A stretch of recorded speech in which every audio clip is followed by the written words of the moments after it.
Hello everyone, and welcome to DelftStack. Depending on whether your mob spawner has suddenly stopped spawning enemies, you accidentally mined it with a pickaxe, or you are playing with mods, fixing a broken spawner means completely different things.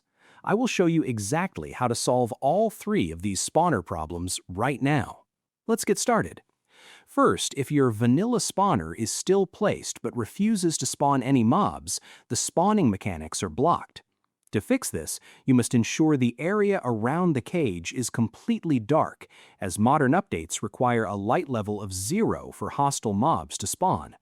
Additionally, spawners only activate when a player is standing within exactly 16 blocks of the cage. If you are standing too far away in your AFK room, the spawner will shut down.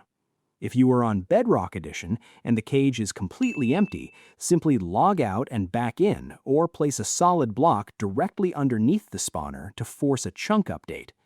Next, if you accidentally hit your dungeon spawner with a pickaxe and it shattered, it is permanently destroyed in vanilla survival Minecraft.